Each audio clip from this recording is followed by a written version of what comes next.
evening from the 1011 Now streaming studio. I'm Danielle Shenk. This is a new version of Inside the Story with the Nebraska Examiner, a nonprofit independent news source committed to providing important news and reports on our state. Today, we're sitting down with Aaron Sanderford, so thanks for being here, Aaron. Thank you for having us. All right, so before we dive into your article that is literally hot off the press, tell the viewers a little bit about yourself since this is the first time that we're sitting down with you.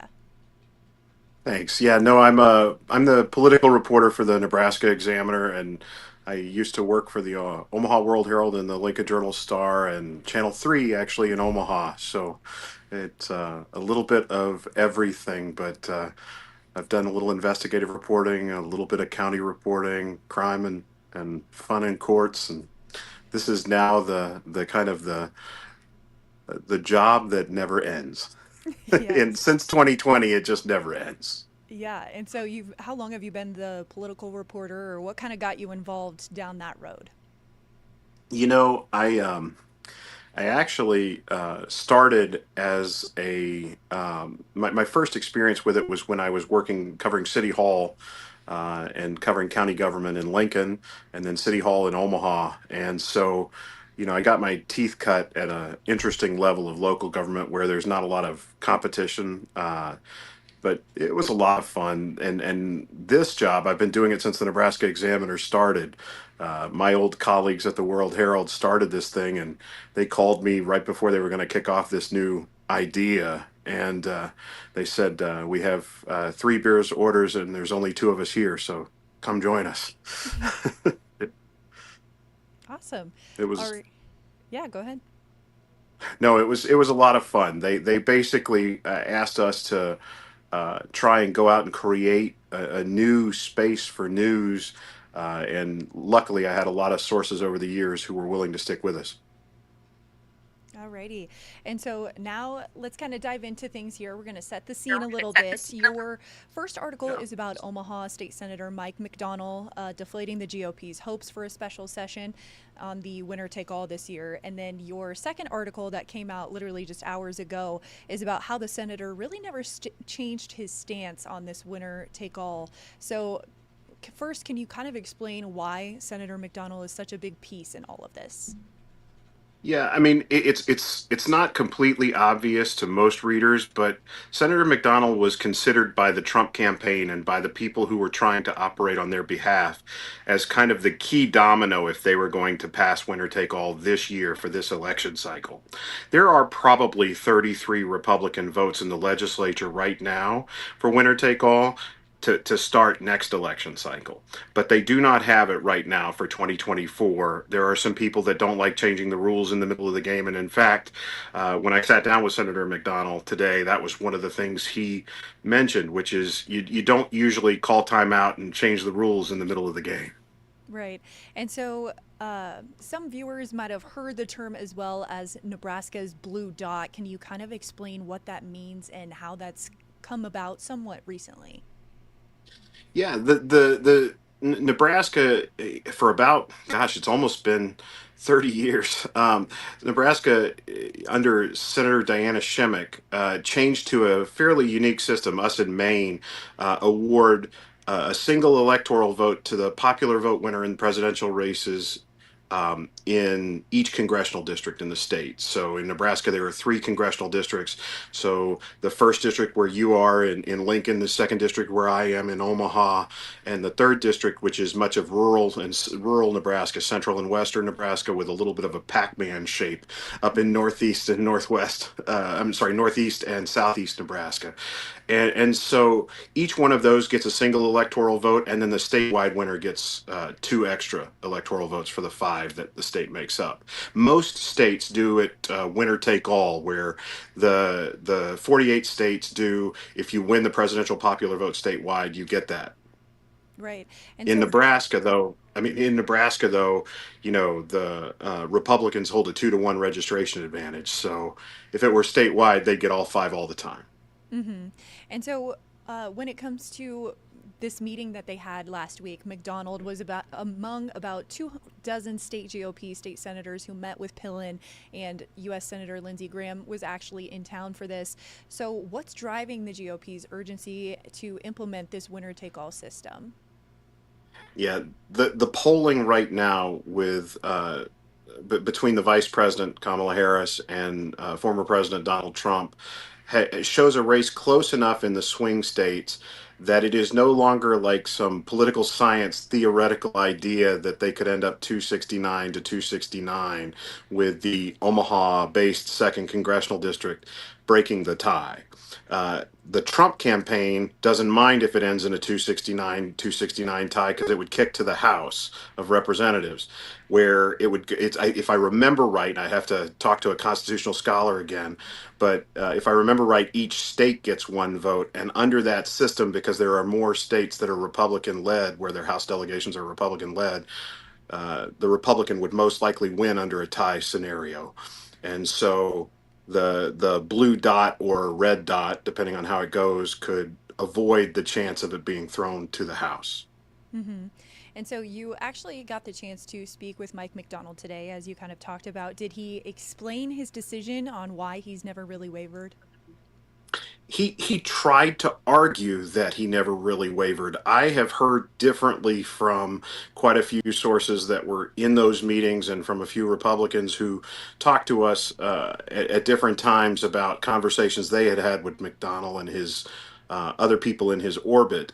The conversations that they discussed were much closer to an openness to consider a change, which McDonnell tried to explain as, he's always willing to listen, but what the Republicans were talking about was a little more than being willing to listen. It was more of a preliminary negotiation, if that makes sense. There were a lot of discussions around his mayoral bid, is what some of those Republicans talked about.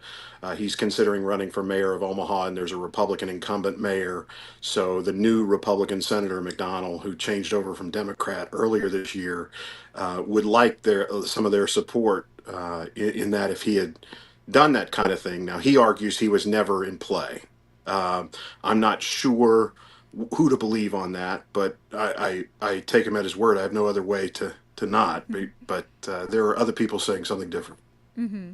And so going back to your article from Monday, obviously the one that we've been showing is the one from today, but the one from Monday talked about statewide polling in the second district showing support for keeping Nebraska's current system.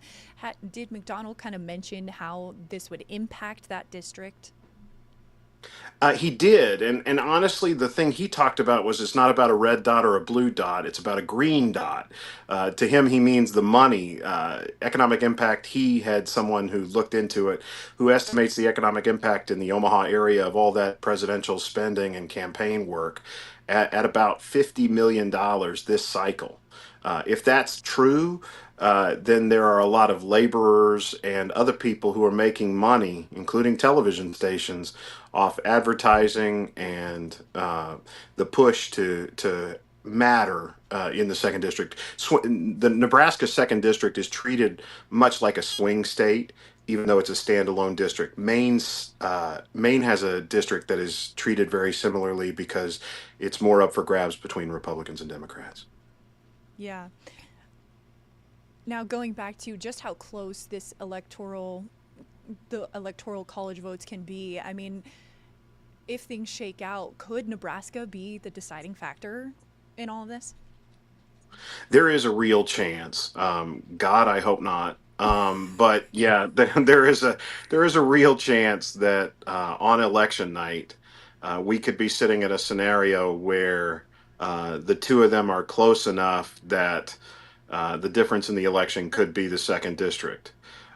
If that is indeed the case, we probably won't know who won until Friday after the election. And given what has happened in 2000, in 2020 and in 2000, we all know the chaos that could bring to our state. And we got a little taste of the national and international attention this week, and I don't know that a lot of people want that back.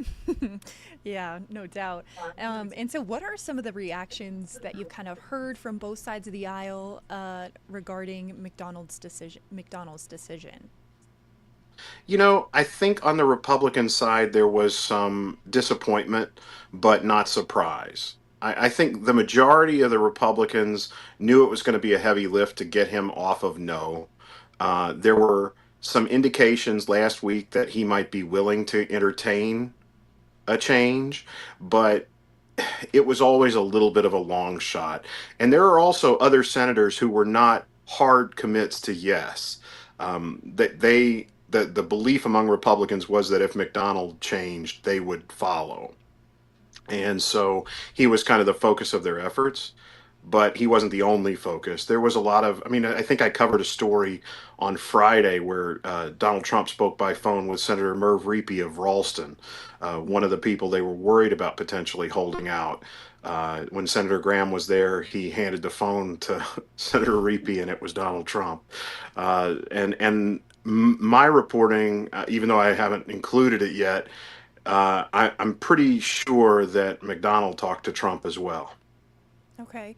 And so, how many holdouts were there potentially regarding this winner take all system when it comes to trying to hold a special session? And how many of our legislative lawmakers were a part of the holdout group? Yeah, it's not entirely clear. There are 33 Republicans and 15 Democrats in the legislature, along with one progressive, nonpartisan member, Megan Hunt, and that you typically need 17 to stop something because you have to have 33 to beat a filibuster. So the loss of McDonnell didn't leave Republicans any path to get to 33. But the others, I've heard anywhere between two and four or five holdouts, but nobody wants to stick their head up and say, "Hey, I'm a holdout," given the amount of pressure that is being exerted on folks. But there are a handful of fairly moderate senators that maybe would be willing to do winner take all, but just not this year, not this late. Yeah, I was going to say, as we kind of wrap up here, how likely is it that this issue will resurface even in next year's legislative session? Oh, I think it will. I mean, Republicans have been trying to get this done since the first attempt to change things passed, and I think they'll get it done one of these years, unless the Democrats are able to win enough legislative seats to hold on to the filibuster. The big fight next year about the future of winner take all is really the rules fight at the start of the session. That's going to decide how much changes in the legislature, because if they can lower the threshold for the filibuster, then they'll be able to pass quite a few things that they've always wanted but couldn't quite get done. Awesome. Alrighty. Is there anything else that you want to ask or you want to add from your conversation with McDonnell here today?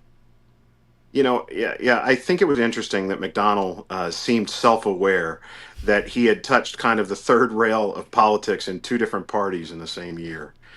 He had offended Democrats with his vote on a stricter abortion ban and on health care restrictions for trans minors, and then he had offended Republicans by angering Trump.